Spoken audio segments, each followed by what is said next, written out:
자, 이제 우리가 느헤미야 말씀이 여러분 내일까지 말씀이가 마무리돼요. 그리고 연이어서 시편 말씀으로 이어지지만은 느헤미야 말씀을 좀 1월 첫 주까지 여러분 너무 귀한 말씀들이 많아서 좀 여러분들과 함께 계속적인 말씀을 좀 이어가려고 해요. 마침 시편 말씀도 느헤미야 말씀과 이번 주일 말씀은 좀 연계가 되기 때문에 이번에 느헤미야 말씀을 처음 보는 분들은 놓치지 마시고, 정말 이 원리의 사람 느헤미야가 왜 성공적인 인생을 살고 성공적인 삶을 살았는지가 원리에 있어요. 원리에. 우리의 촉감이나 경험이나 우리 어떤 감정이 아닌 원리가 왜 중요한지를 계속적인 말씀을 좀 나누고자 합니다. 자, 오늘 새벽 큐티에서 여러분 충격을 받았을 거예요.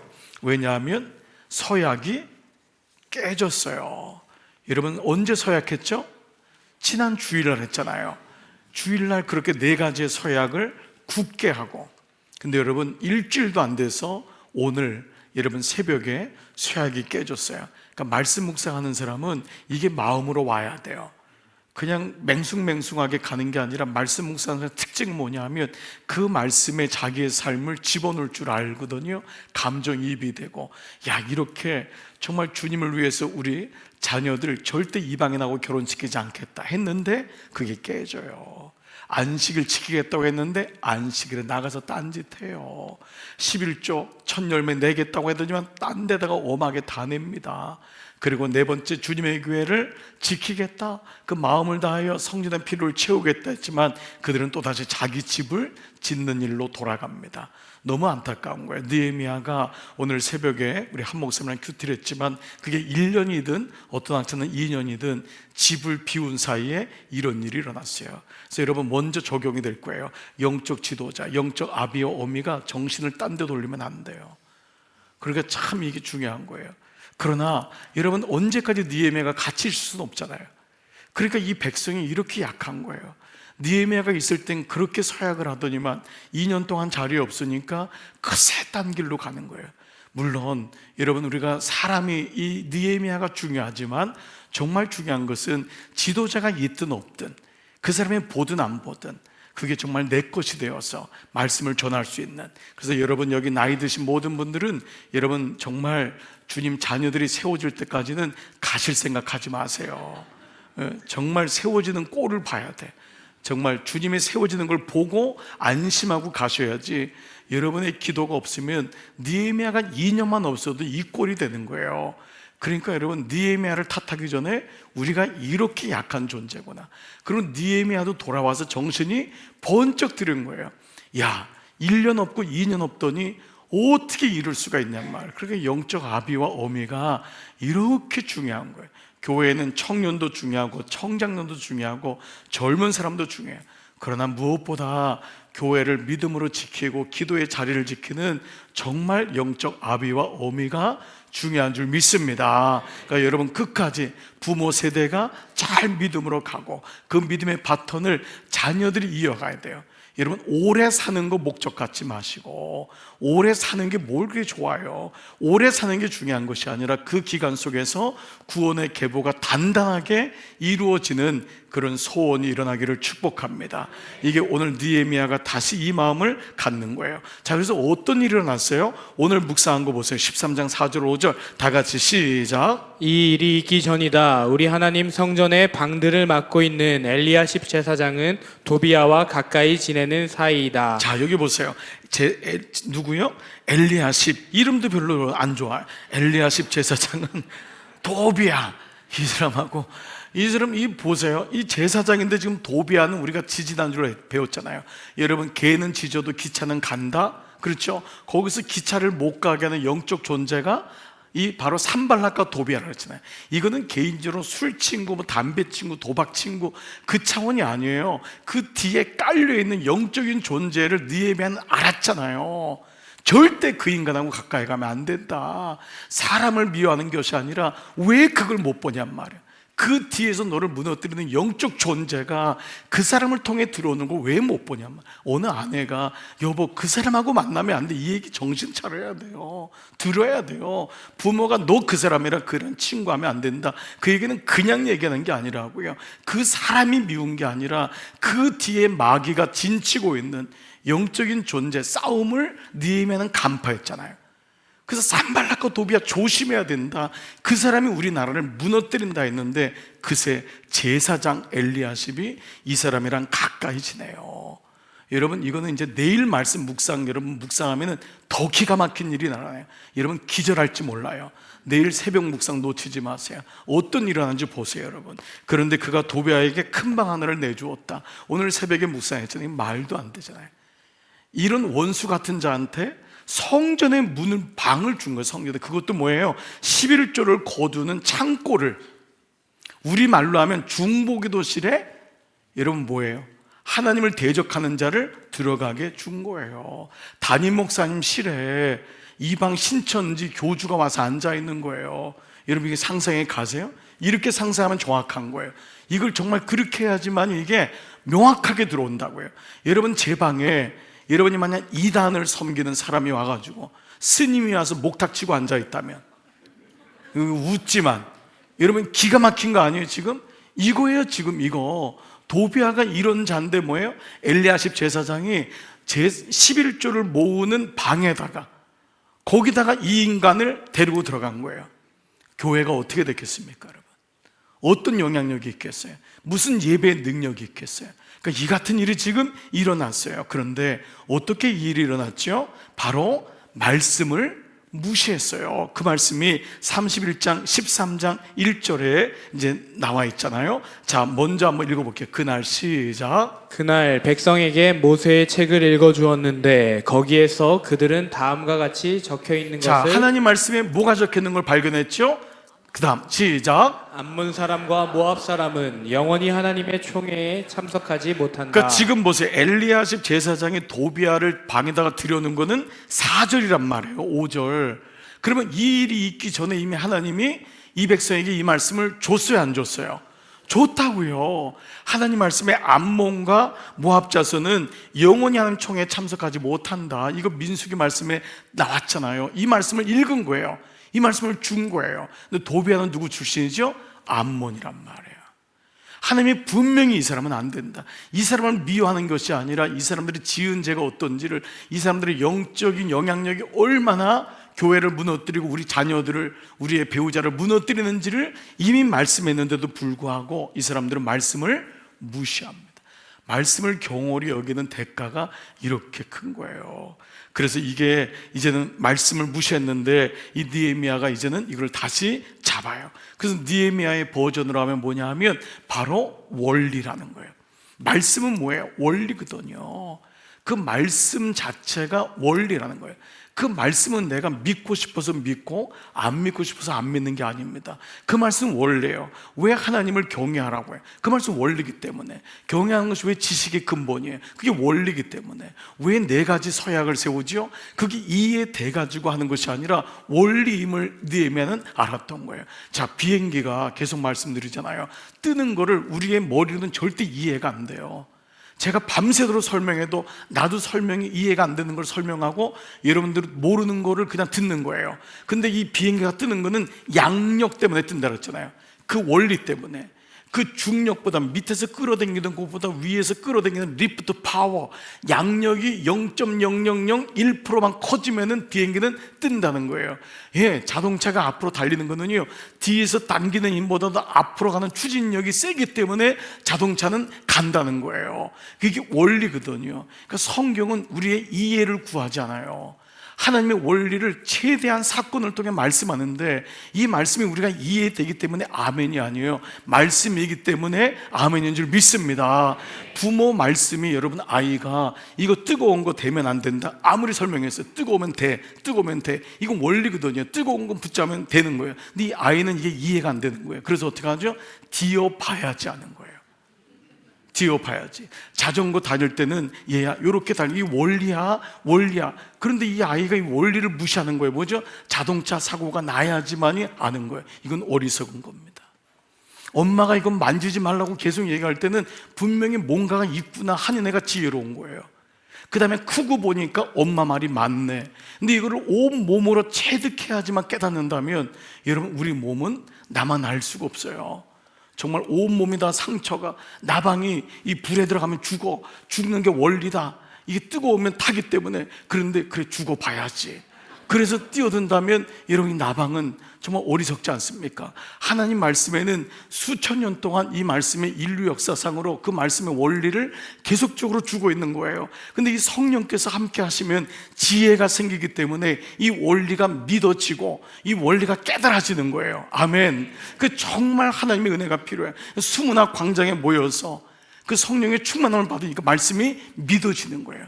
수로, 물을 통해, 성령의 수로는 말씀을 통해 오거든요. 그러니까 그 말씀이 들릴 때 그 말씀이 아멘이 되고, 여기 뭔가가 있구나, 이게 깨달아지는 거예요. 그래서 말씀이 오늘도 들리기를 축복합니다.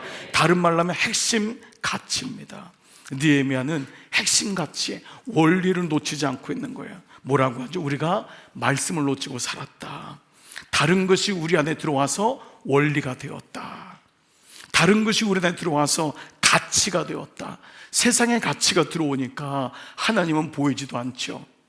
안 계신 것 같죠. 그 가치가 우리를 지배할 때가 너무도 많아요. 그래서 4가지로 결단을 했던 것입니다. 우리 가정의 첫 자리에 하나님을 모시겠다.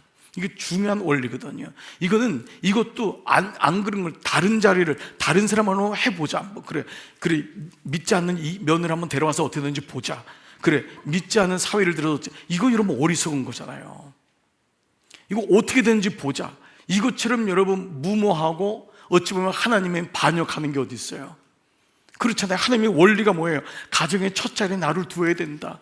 이게 원리이기 때문에 때로는 힘들지만 최선을 다해서 그 원리를 지키고 기도하고 눈물을 뿌리는 자가 지혜롭다는 거죠. 시간의 첫 자리에 하나님을 두겠다는 거예요. 안식일 날 아무리 상관이 뭐라 해도, 아무리 급한 일이 있어 나는 예배를 먼저 드린다. 이게 원리가 있어야 돼요. 안 그러면 하루 이틀 정말 이 건축한 다음에 그 철근은 빼먹듯이 그렇게 됩니다. 우리 교회도 여러분 그런 분이 사실은 다 보여요. 알아요. 바쁜 거 알아요. 그런데 여러분, 아는 거하고 현실은 다른 거예요. 이거 정말 조심하셔야 돼요. 하나님이 원리인데 얘기를 했는데 어느 날 이거 자꾸 이상해지면 안 됩니다. 3번째, 물질의 첫째라는 두겠다는 거예요. 그동안 우리가 딴짓했거든요. 다 나를 위해 썼거든요. 되는 줄 알았거든요. 근데 안 됩니다. 이게 원리이기 때문에. 4번째, 우리 마음의 첫 자리에 주님의 교회를 두겠습니다. 그들은 주님의 교회 성전을 마음대로 생각도 안 했거든요. 성전이 없어지고 해파되는데도 관심도 없어요. 자기 집은 그냥 짓고 그냥 이렇게 살았던 거죠. 이게 우리 모두에게는 너무 깨달음이 되었습니다. 근간에 여러분, 홍콩의 아파트에 큰 불이 나가지고 수백 명이 죽는 일이 일어났습니다. 정말 말도 안 되는 일이 일어났잖아요. 근데 우리가 알았잖아요. 그걸 보수한다고 그걸 대나무로 다 연결해가지고 그렇게 했던, 정말 말도 안 되는 일이, 그 홍콩만 해도 얼마나 잘 사는 나라입니까 여러분. 그런 일이 일어났어요. 그런데 가만히 보면은 인간들이 이 모든 재해가 대부분 이 원리를 무시할 때 일어나잖아요. 우리도 뭐 최근에는 좀 이런 일이 많이 줄었지만 얼마나 무너졌으면, 다리 무너지죠, 뭐 백화점 무너지죠, 뭐 아파트 무너지죠. 한두 번이 아니었어요. 왜 그랬어요? 거기다 탐욕이 들어간 거 아닙니까? 시멘트 들어갈 곳에 모래를 안 들어가고, 모래만 집어넣고 벽돌 안 집어넣고 그냥 거기서 돈 빼고, 그걸 감미하는 사람들도 또 거기서 또 먹고, 그러다 보니까 주민이 들어갔는데 막 집에서 물이 새고 집이 허물어지고, 집이 어느 날 구슬이 방에서 이렇게 막 굴러다니는 거예요. 기울기가 이렇게 되니까. 이런 일들이 우리 주변에 사실 얼마나 많이 있었어요. 이걸 가지고 뭐라고 하죠? 부실공사라고 합니다. 부실공사. 네, 신앙의 원리도 이와 같습니다. 그때는 몰라요. 정말 그때는 몰라요. 여러분, 집을 지을 때 철근 몇 개 뺀다고 그 집에 문제가 있겠습니까? 우리 스스로도 그런 생각 가질 거예요. 시멘트 한 10포 뺀다고 그게 문제가 되겠어요? 근데 어느 날 슬금슬금 다 빼는 거예요. 이래도 아무 문제가 없거든요. 뭐 전혀 문제가 없는 거예요. 그래서 부담이 없는 교회로 다닙니다. 주일에 대해서 자꾸 도전하고 얘기하는 거 싫은 거예요. 대형 교회 가고 수천 명, 수만 명 모였으면 내가 들어와도 빠져도 누구도 뭐 관심 없어요. 속으로 만들어가도 관심 없잖아요. 얼마나 편해요. 이벤트 있으면 가서 내가 좋은 거 하고, 좋은 강사 있으면 가서 말씀 듣고 은혜 받았다고 생각하는 거예요. 여러분, 절대 신앙은 잘하질 않아요. 왜? 정말 우리가 이 같은 신앙을 가질 때가 너무도 많습니다. 그래서 오늘 묵상했던 13장 아침에 오늘 큐티의 13장 말씀을 보면은 이미 오늘 본문 7장에서 이 느헤미야가 회복하고자 했던 원리들이 있음을 오늘 1절로 4절을 보게 돼요. 4절밖에 안 되지만 이 짧은 구절 안에는 아주 중요한 두 가지의 원리가 있음을 보게 됩니다. 이것을 통해 느헤미야의 내면이 어떠했는지, 그가 추구하고자 했던 신앙의 원리가 무엇인지를 우리가 보게 됩니다. 자, 첫 번째, 느헤미야의 첫 번째 원리, 오늘 원리를 붙잡은 사람이 승리하는데 느헤미야는 평신도였단 말이에요. 도대체 뭐를 봤을까? 자, 1절 한번 먼저 볼게요. 1절 시작. 성벽이 건축됨에 문짝을 달고 문지기와 노래하는 자들과 레위 사람들을 세운 후에. 자, 성전이 건축됐어요. 6장에서 성전이 건축되거든요. 7장에 그 다음에 제일 먼저 성벽이 완공된 다음에 제일 먼저 한 게 뭐냐 하면은 문지기와 노래하는 자와 레위 사람들을 세운다는 거예요. 이게 여러분이 어떤 의미인지를 알 거예요. 성벽이 완공된 다음에 할 게 많아요. 그런데 먼저 한 게 뭐냐 하면 문지기, 노래하는 자, 레위 사람. 그러면 문지기는 문이 있어야 되는데 어떤 문을 세웠을까요? 문이 10개가 나와요. 그 중에 제일 먼저 세운 문이 있어요. 성벽을 중수할 때 제일 먼저 세운 문이 느헤미야 3장 1절에 나와요. 같이 한번 읽을게요. 3장 1절 시작. 그때에 대제사장 엘리야십이 그의 형제 제사장들과 함께 일어나. 뭐를요? 양문을 건축하여. 여러분 주일날 보셨죠? 우리 성벽을 건축한 사람 이름 쭉 나올 때 맨 위에 있었던 게 누구예요? 동그라미 치면서 양문이고 맨 밑에가 뭐였죠? 거름문, 똥문이었단 말이에요. 그러니까 그 문들이 다 만들어졌는데 제일 먼저 한 게 뭐냐 하면 바로 제사장 엘리야십이. 근데 이 엘리야십이 어떻게 되는 거예요? 지금 도비하고 가까운 거예요. 어느 누구도 그러니까 장담할 수가 없는 거예요. 이 엘리야십이 타락하기 시작하는 거예요. 이 엘리야십을 통해서 하나님이 맨 처음에 세운 게 뭐냐면 양문을 제일 먼저 세우는 거예요. 양문은 뭐였습니까? 제사 드릴 때 양들이 지나가는 문이었어요. 근데 그 문이 해파됐다는 건 뭐냐면 제사를 더 이상 드리지 않는다라는 거예요. 더 이상 성전 예루살렘에서 제사를 드리지 않는 거예요. 그래서 먼저 느헤미야가 했던 게 뭐냐면 양문을 제일 먼저 세워요. 저는 정말 이 느헤미야가 궁금해요. 정말 천국을 이번에 이렇게 저도 묵상하면서 정말 더 궁금해지는 거예요.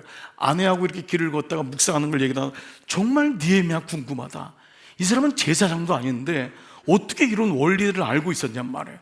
그 정말 천국 가면은 좀 만나고 싶어요.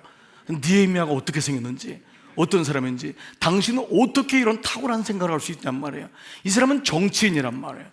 이 사람은 술관을 맡은 사람이에요. 근데 이 사람은 어떻게 예루살렘에 와보지도 않은 사람인데 그 4150m에 폭 5m에 그거를 문을 중수하면서 제일 먼저 양문을 중수할 생각을 했냔 말이에요. 그러니까 이 느헤미야에게 있었던 마음이 뭐냐면 예배예요. 예배. 이 사람은 알았던 거예요. 뭐냐면 원리가, 이스라엘 백성이 망했던 원리가 예배가 망했구나.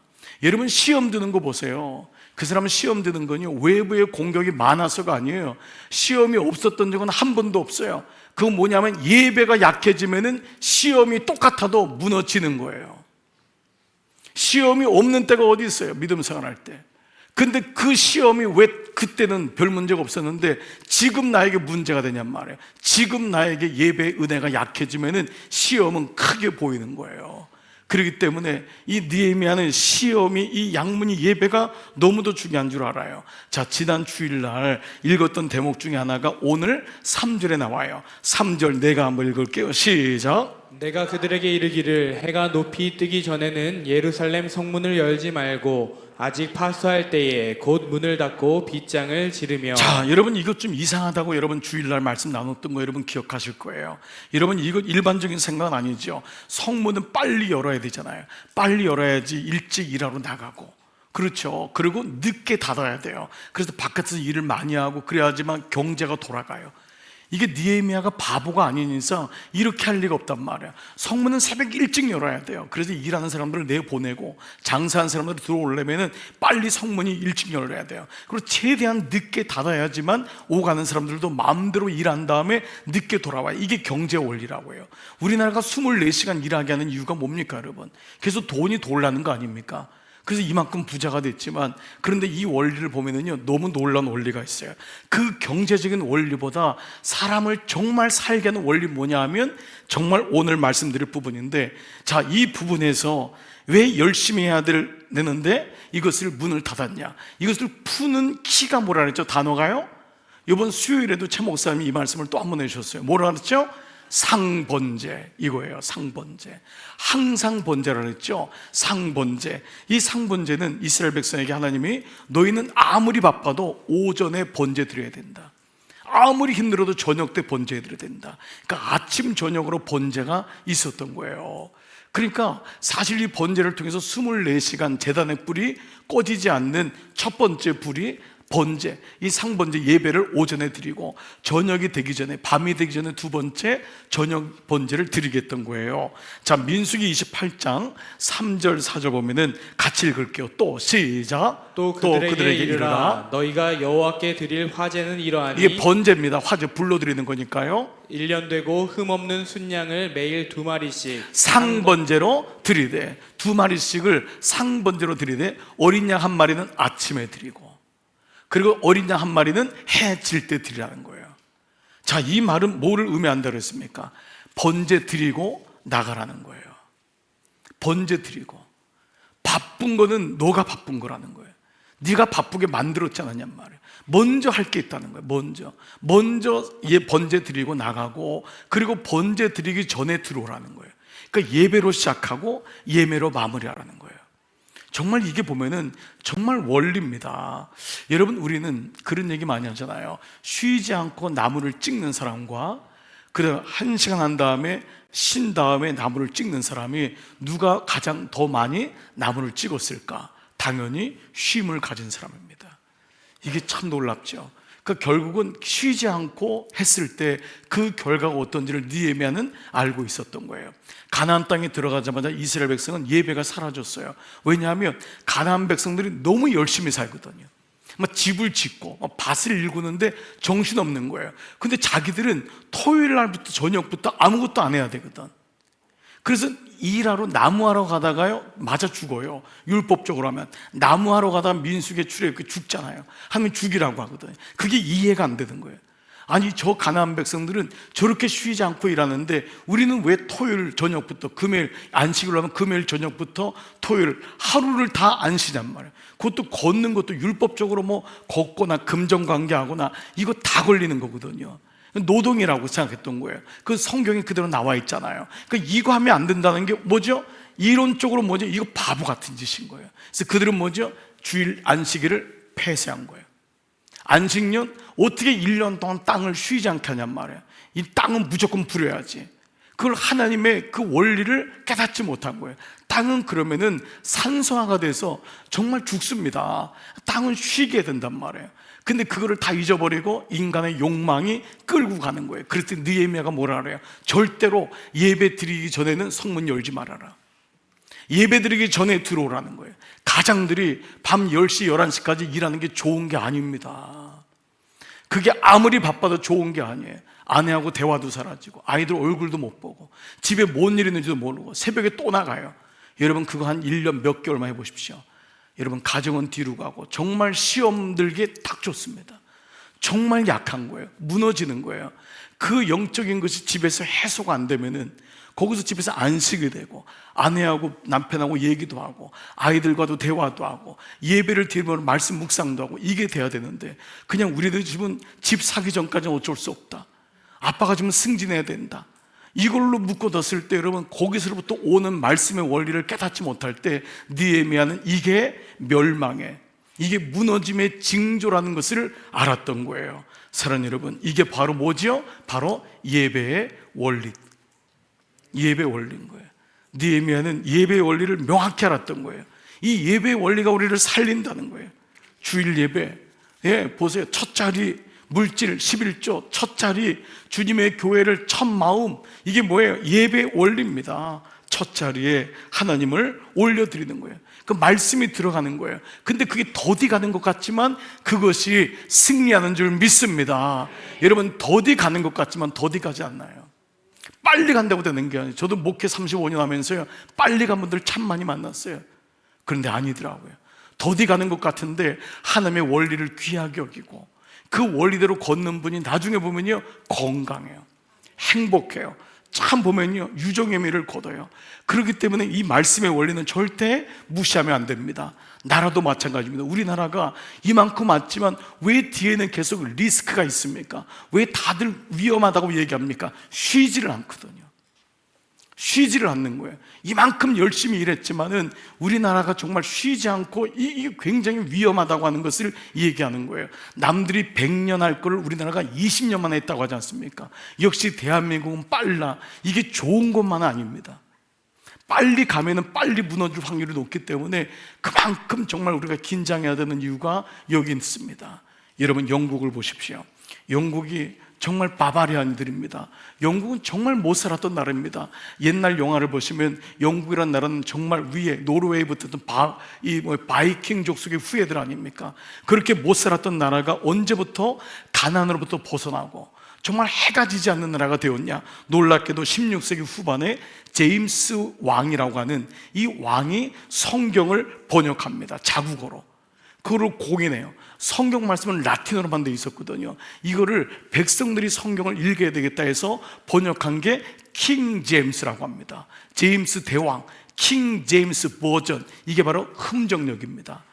바로 KJM 버전, KJV라고 하죠. 킹 제임스 버전. 그러니까 바로 제임스 왕 때의 성경이 영어로, 자국어로 번역된 거예요. 놀랍게도 모든 역사학자들은 그때부터 영국이 일어나기 시작했다는 거예요.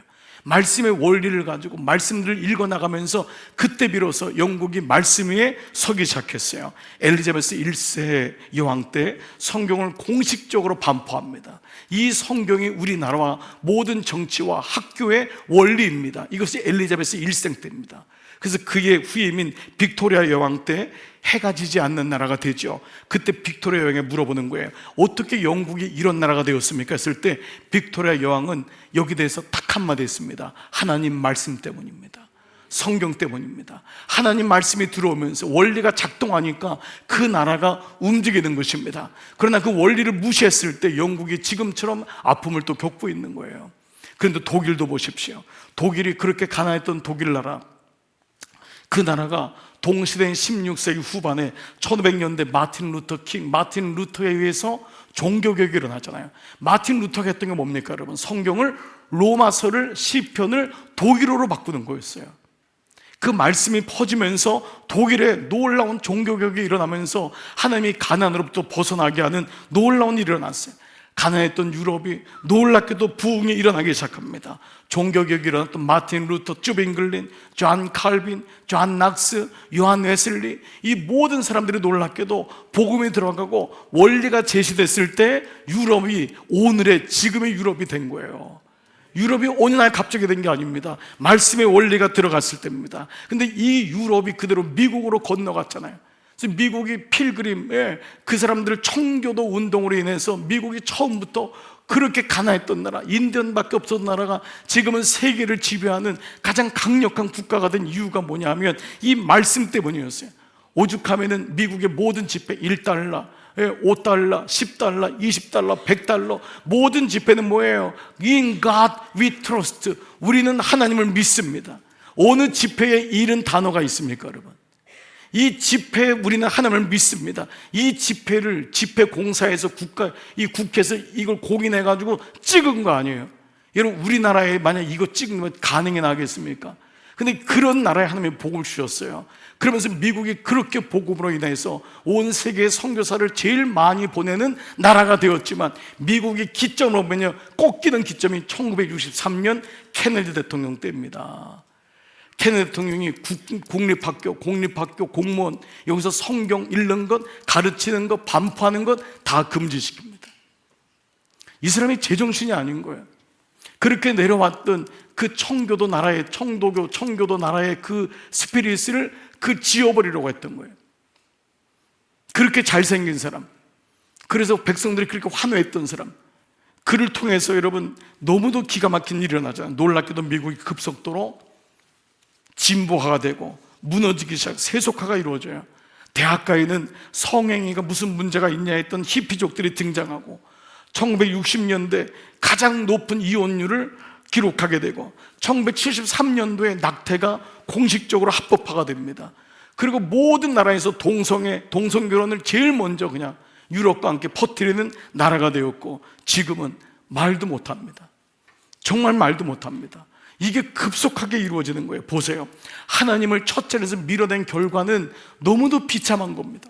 그러면 느헤미야는 이걸 알았던 거예요. 하나님을 첫 자리로 모실 때 예배의 원리를 분명히 인식하고 그 말씀대로 살 때 우리가 잘 살겠구나, 우리가 회복될 수 있겠구나, 이 마음을 갖는 줄 믿습니다.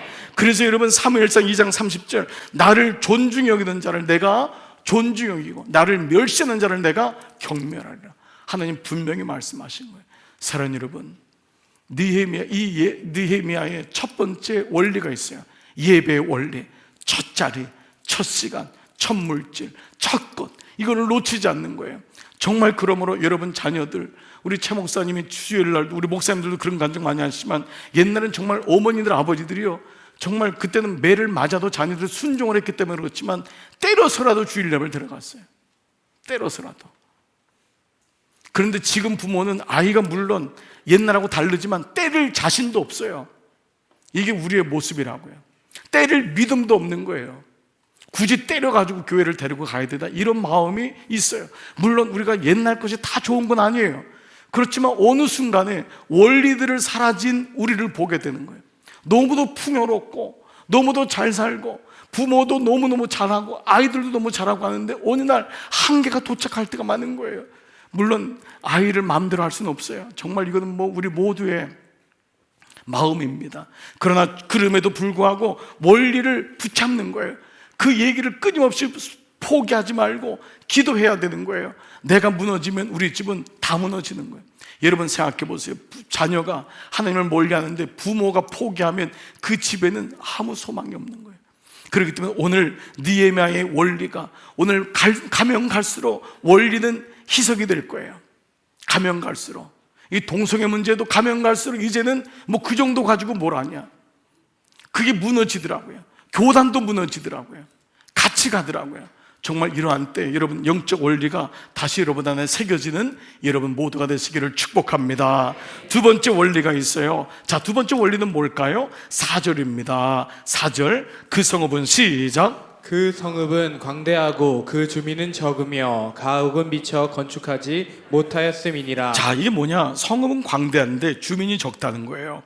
가옥도 없다는 거예요. 그래서 세 번역에는 성읍은 크고 넓으다, 인구가 얼마 안 되고. 당시 예루살렘은 여러분 아시는 대로 황무지였잖아요. 그래서 수룹바벨에 가서 성전은 지었지만 예루살렘 성벽이 그게 기준이 없는 거예요. 그러니까 이걸 어떻게 해야 되는지도 몰랐던 거예요. 황무지인 거예요. 그때 느헤미야가 이 성벽을 이제 중수하면서, 그래서 이제 여러분 그 9장 말씀에서 뭐가 나오죠? 제비를 뽑아서 10분의 1을 그 안에 들어가게 하는 거예요. 참 이것도 놀라운데 이제 나중에 한번 이 말씀을 좀 나눌게요. 이 제비를 뽑아서 10분의 1을 들어가게 함으로 그 성에 이제 있었지만 10분의 1이 들어가도 예루살렘 성을 워낙 넓게 중수를 했기 때문에 이게 워낙 넓은 거예요. 또 느헤미야는 성벽을 쌓다 보니까요, 예루살렘이 커진 거예요. 여러분 울타리라는 게 그렇잖아요. 울타리라는 게 흔적을 따라서 짓지만은 어느 날 보니까 이거 외부에서도 쳐들어올 거 생각하니까 좀 더 넓게 짓고, 느헤미야의 이 성벽을 넓게 지은 덕분에 이 예루살렘은 굉장히 큰 성이 돼요. 자, 그러면서 질문이 있어요. 왜 느헤미야는 성벽을 이렇게 크게 지었을까라는 거예요. 느헤미야 스스로가 이렇게 지었을까? 아니면 기분에 따라서 여기 좀 넓게 짓고 여기 좁게 짓고 이랬을까라는 거예요. 그 이유가 스가랴 8장 3절 5절에 나와요. 자, 에스라하고 같은 동시대, 느헤미야랑 같은 동시대에 있었던 선지자가 누구나, 두 명이 누구죠? 학개와 스가랴, 이 두 사람이라 했어요. 잊지 마세요. 꿈에서도 학개가 느헤미야, 스가랴 이 스가랴가 동시대 사람인데 예루살렘의 비전을 봐요. 환상을 봐요. 자, 이 말씀 한번 볼게요. 나 여호와가 시작. 나 여호와가 말하노라 내가 시온에 돌아왔은즉 예루살렘 가운데 거하리니 예루살렘은 진리의 성읍이라 일컫겠고 만군의 여호와의 산은 성산이라 일컫게 되리라.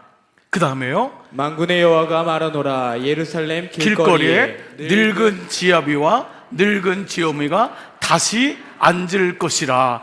다 나이가 많으므로 각기 손에 뭐예요? 지팡이를 잡는데요. 지금 뭐예요? 스가랴가 있을 때는 이미 황폐했단 말이에요. 아무것도 없어요. 황무지예요. 근데 스가랴가 하나님의 비전을 보는 거예요. 이 예루살렘은 하나님의 거룩한 도시다. 이 예루살렘은 약속된 곳이다. 그래서 하나님이 늙은 지아비와 지어머니를 지팡이를 들고서라도 이 성 안에 가득 채울 거라는 거예요. 자, 그리고 그 다음 말씀이 뭐냐면 그 성읍 거리에, 성읍 안에 동남과 동녀 어린아이예요. 어린아이들이 가득하여 거기서 장난한다는 거예요. 이걸 비전을 스가랴가 본 거예요. 그렇다면 이 말씀은 뭐냐? 이 예루살렘 성이 어떻게 될지에 대한 비전 언약이었던 거예요. 지금 무슨 말이냐면 느헤미야는 이 언약을 믿고 성벽을 중수했던 거예요. 뭐냐면 지금 짓는 이 성벽이 그저 외적의 외부의 어떤 공격을 막는 것이 아니라 이 안에 늙은 지압이 늙은 어른들이 지팡이를 들었지만 그들이 가득하고 동남 동료들이 거기서 장난을 치는 환상을 본 거예요. 즉 예루살렘 성 안에 엄청난 사람들이 모여 있을 거라고 하는 비전을 본 거예요. 아멘. 그리고 느헤미야는 이 스가랴의 말씀을 따라서 성벽을 확장시켰던 거예요. 이게 뭐냐? 바로 두 번째 언약의 원리예요. 느헤미야는 자기 생각대로 성벽을 수축한 게 아니에요. 성벽을 수축하면서 하나님의 언약이 분명히 스가랴를 통해서 이루어진 것을 믿었던 거예요. 무엇이냐? 뭐냐? 지금 현실을 보지 말고 하나님의 언약을 바라보는 믿음으로, 그 믿음으로 비전을 가지라는 건 줄 믿습니다. 여러분, 이건 너무도 중요한 거예요. 믿음은 내 사이즈로 살아가는 게 믿음이 아닌 거예요. 믿음은 하나님 사이즈가 내 안에 들어오는 것입니다. 그래서 우리가 이렇게 모여서 기도하는 이유는 그저 요 앞에 있는 문제 해결해 달라고 하는 기도가 아니에요. 선포할 때 놀랍게도 이 선포는 언약, 말씀 기도이기 때문에 나도 알게 모르게 내 영역이 확장이 되는 거예요. 그리고 내 마음들이 넓어지는 거예요. 여러분, 용서한다는 건 뭐예요? 내가 이 사람보다 넓어야지 용서가 되는 거예요. 시험을 이긴다는 건 이 시험보다 내가 커야지만이 시험을 이기는 거예요. 아멘. 그러니까 내가 커지는 거라고요. 무엇 때문에? 언약 때문에. 그 말씀이 내게 들어오니까 그게 커지는 거예요. 근데 만약에 언약이 없으면 뭐죠? 내가 그대로 있는 거예요. 그대로 있으니까 시험이 와도 똑같은 거예요. 부닥치는 거예요. 그 사람이 와도 용납이 안 되는 거예요. 그 사건이 와도 품어지질 않는 거예요. 근데 언약의 말씀이 들어오니까, 그 말씀이 들어오니까 문제를 품는 거예요. 아멘. 그 사람을 품는 거예요. 아이들을 품을 수 있는 건 부모가 언약의 원리를 따라 믿고 기도할 때 품는, 정말 안아지는 역사가 일어나는 줄 믿습니다. 여러분, 현실에 눌리지 마세요. 현실 때문에 너무 힘들어하지 마세요. 그래서 우리가 기도하는 거예요. 그냥 있으면 눌리는 거예요. 영적 전쟁이기 때문에. 그래서 그래도 성전 나와서 기도하고 엎드리고 그래야지만 이겨나가는 거예요. 민수기 14장 7절 8절 봐보세요. 이스라엘 자손은 온 회중에게 말하 이르되 우리가 두루다니며 정탐한 땅은 시임이 어떤 땅이요? 아름다운 땅이라. 이거 누가 지금 하는 거예요? 갈렙과 여호수아가 한 거예요. 나머지 10명은 우리는 죽었다, 우리는 메뚜기다, 저들은 거인이다. 근데 이 두 사람 뭐예요? 시임이 아름다운 땅이다. 어떻게 이렇게 다룰 수가 있냔 말이에요. 그래서 뭐라 그러죠? 여호와께서 시작. 여호와께서 우리를 기뻐하시면 우리를 그 땅으로 인도하여 들이시고 그 땅을 우리에게 주시리라. 이는 과연 젖과 꿀이 흐르는 땅이니라. 네, 어떤 사람은 우리는 메뚜기라 그러는데 이 두 사람은 뭐예요? 젖과 꿀이 땅입니다. 하나님이 기뻐하십니다. 우린 들어가기만 하면 됩니다. 그런 거예요. 그런데 회중이 누구 말을 들어요? 10명이에요? 2명이에요? 10명 듣잖아요. 10명 듣고 이 2명을 돌로 쳐 죽이려고 하잖아요. 그런 일이 일어나는 게 우리 마음인 거예요. 그렇기 때문에 언약의 원리를 갖지 않으면 항상 우리는 민주주의로 보는 거예요. 작은 걸 보는 거예요. 거기서 멈추는 거예요. 스가랴 이 스가랴가 왜 놀랍냐면 스가랴가 4장 7절 큰 산아 내가 무엇이냐, 너가 수룹바벨 앞에서, 수룹바벨이 예수 그리스도의 그림자가 되는 이유가 바로 이거예요. 이 사람 인간 수룹바벨이 아니라고요. 앞으로 이루어질 말씀을 이 스가랴는 앞을 본 거 아니에요. 앞으로 구원의 사건이 어떻게 일어나는지, 그가 수룹바벨 앞에서 평지가 되리라. 그가 머릿돌을 내놓을 때에 뭐라 그래요? 우리가 외치기를 은총이 그에게 있을지어다 하리라 하셨고, 이 말씀 암송 구절도 되잖아요. 큰 산아 내가 무엇이냐, 내가 수룹바벨 앞에서 평지가 되리라. 그러니까 이 말씀이, 이 비전이 언약의 원리 때문에 들어오는 줄 믿습니다. 그래서 말씀이 내 안에 들어오는 거예요. 말씀이 들어오는 거예요. 그런데 여러분, 이 언약의 원리가 우리를 어디로 끌고 가냐면 바로 바라봄이라는 원리로 끌고 가요. 느헤미야에게는 너무도 열악했던 게 많을 거예요. 그런데 어떻게 그가 그렇게 52일 동안 성벽을 중사할 수 있었을까? 그에게는 바라봄의 원리가 있었던 거예요. 언약의 원리는 분명히 바라보는, 이게 참 바라본다는 건 봄이라는 게 놀랍습니다. 여러분, 겨울이 지나면 뭐가 오죠? 계절이요? 봄이 옵니다. 어떤 분이 벌써부터 봄을 기다리는 분이 있어요. 네, 이제 겨울 시작도 안 했는데. 근데 겨울이라는 단어가 얼다에서 나온 단어라는 거 아시죠? 봄이라는 단어가 보다에서 나왔습니다. 봄. 이 봄이라는 단어는 실제로 오원적으로 보다에서 나왔습니다. 볼 때 어떻게 봄이 되냐면 생명이 보이는 거예요. 보는데 생명이 보여요. 그래서 우리가 겨울 한 2월달 정도 지나면은, 석촌수 지나가면은 나뭇잎에 뭔가 올라오는 게 보이는 거예요. 보인다. 봄이 보이는 거예요. 원리예요. 봄이 보이는 거예요. 보는데 겨울만 보지 않고, 얼었던 것만 보지 않고 어느 날 새싹이 생명이 돋는 것을, 새싹이 아지랭이처럼 올라오는 것을 보면서 보이는 거예요. 온도가 보여요. 세상에 이런 공기가 보여요. 그래서 보는 게 너무 중요하다. 이 봄이 생명과 연결되어 있다는 것을 알게 돼요.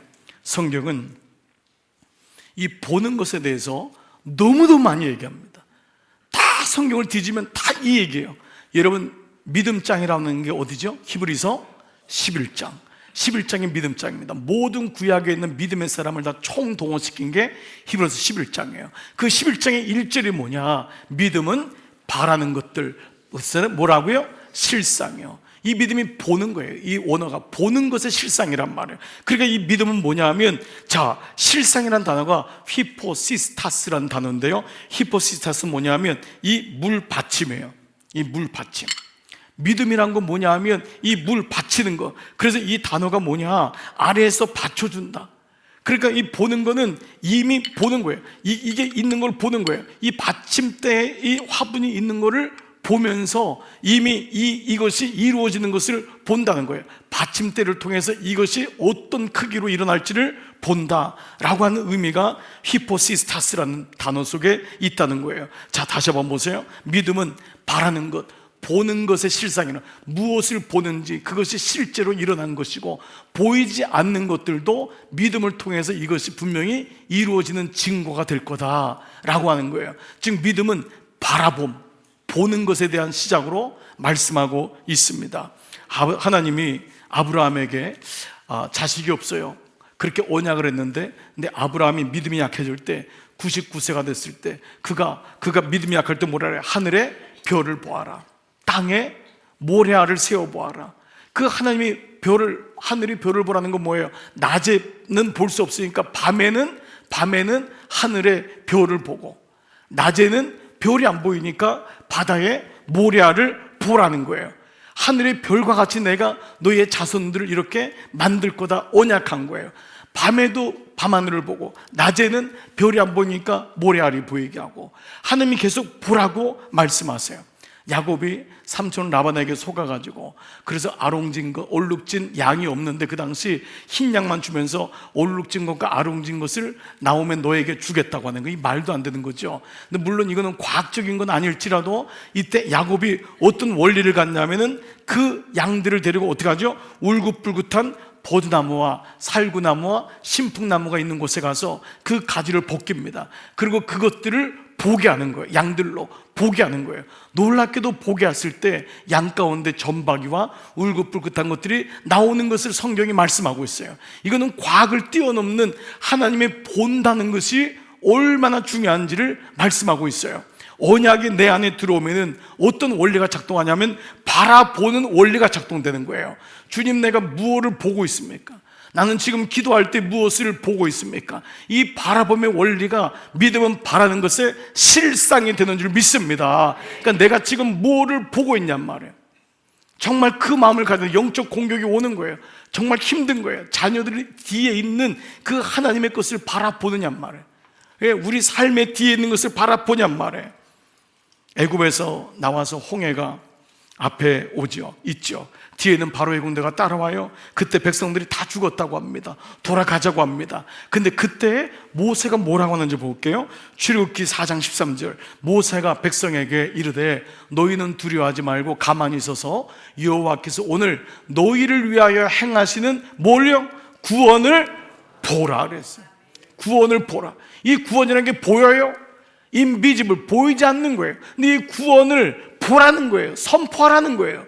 이 구원을 선언하는 거예요. 너희는 뒤에 있는 애국 군대를 보지 말고 내가 너희를 위해서 일하는 구원을 보라는 거예요. 하나님의 일하심을 보라는 거예요. 여러분, 이 보는 게 이렇게 중요합니다. 사도 바울이 사울이었을 때요, 다메섹에 가다가 눈이 멀지요. 강력한 빛 때문에, 정오의 빛 때문에 눈이 멀고 거기서 예수님 만나죠. 그때 다메섹의 제자 아나니아로 인해서 안수를 받고 그의 눈에서 비늘이 벗겨지죠. 회복을 하고 그가 이제 거듭나게 되죠. 자, 그때 사건이 사도행전 9장 18절인데 보세요. 즉시 사울의 눈에서 비늘 같은 것이 벗어져 사도 바울에게 어떤 현상이 일어나냐? 다시 보게 된지라. 이거는 잠깐 눈이 멀었던 게 보게 됐다는 게 아니에요. 이 아나블레포란 말은 뭐냐면 하늘을 보다예요. 비로소 그의 눈이 땅만 바라보았던 사울, 그가 하늘을 보게 된 거예요. 이거를 사도행전은 쓰고 있어요. 땅만 보았던, 땅에 무슨 선한 것이 있어요.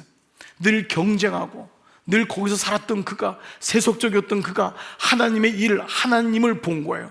그가 비로소 영적인 존재가 되는 그 사건을 다시 보게 된지라. 아나블레포. 그래서 일어나 세례를 받고 음식을 먹음에 강건하여 졌더라. 사랑하는 여러분, 느헤미야는 원리의 사람이었잖아요. 오늘 두 가지 원리를 나눴습니다. 첫 번째, 예배의 원리. 어느 순간에도 나에게 첫 자리를 놓치지 말자, 예배의 자리를 놓치지 말자. 이 원리가 나를 끌고 가는 줄 믿습니다. 두 번째, 언약의 원리입니다. 하나님 말씀은 손에 잡히는 것 없고 보이는 것이 없을지라도 이 말씀을 매일마다 묵상하고 그 말씀을 통해서 하나님의 구원하심, 일하심을 바라볼 때 그 일은 이루어지고 성취되는 줄 믿습니다. 말씀을 마무리할게요. 이렇게 원리를 정하고 나니까 오늘 말씀에 어떻게 회복이 됐냐?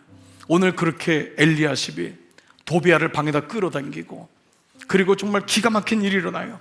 그리고 하나님의 성전이 초토화가 되고, 그러니까 더 이상 백성들도 11조도 안 하고 하나님께 예배도 안 드려요. 자, 그랬을 때 느헤미야 13장 11절, 그래서 나는 어쩌자고 하나님의 성전을 이렇게 네 배로 두었냐고 관리들을 꾸짖고. 이건 뭐냐 하면 성전을 그동안 지켰던 레위인들, 문지기들, 노래하는 자들, 우리 모두예요.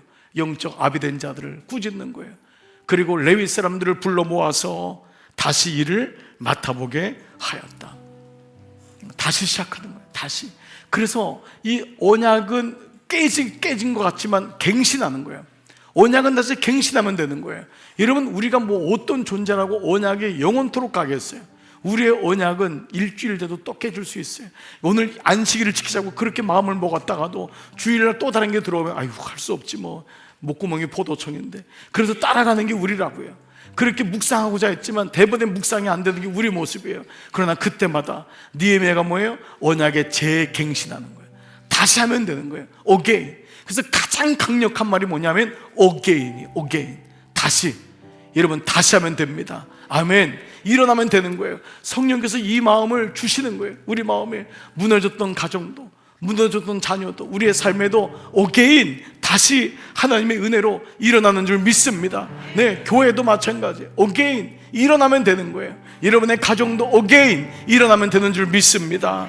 그리고 하나님께 놀랍게도 느헤미야는 인정을 받고 정말 축복을 받아요. 14절, 하나님 내가 한 일을 기억하여 주십시오. 이게 잘난 체하는 그거겠습니까? 오죽 답답하면 이런 고백을 하겠어요.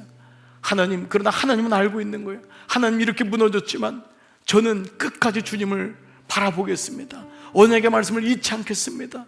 주님이 아시는 건데 내가 한 일을 기억해 주십시오. 하나님의 성전을 보살핀 일과 예배를 드릴 수 있도록 정성껏 한 이 일을 기억하여 주십시오. 그 뒤에 보세요. 예배를 드릴 수 있도록 그 다음 넘겨보세요. 정성껏 한 이 일을 잊지 마십시오. 하나님이 잊을 리가 없죠. 이 고백을 통해서 그 스스로가 하나님 앞에 했던 것을 고백하고 있습니다. 사랑하는 여러분, 오늘도 원리 가지고 끝까지 여러분 승리하고 정말 주님 앞에 가는 날까지 이 느헤미야의 지혜와 원리가 여러분 것이 되시기를 주님의 이름으로 축복합니다. 아멘.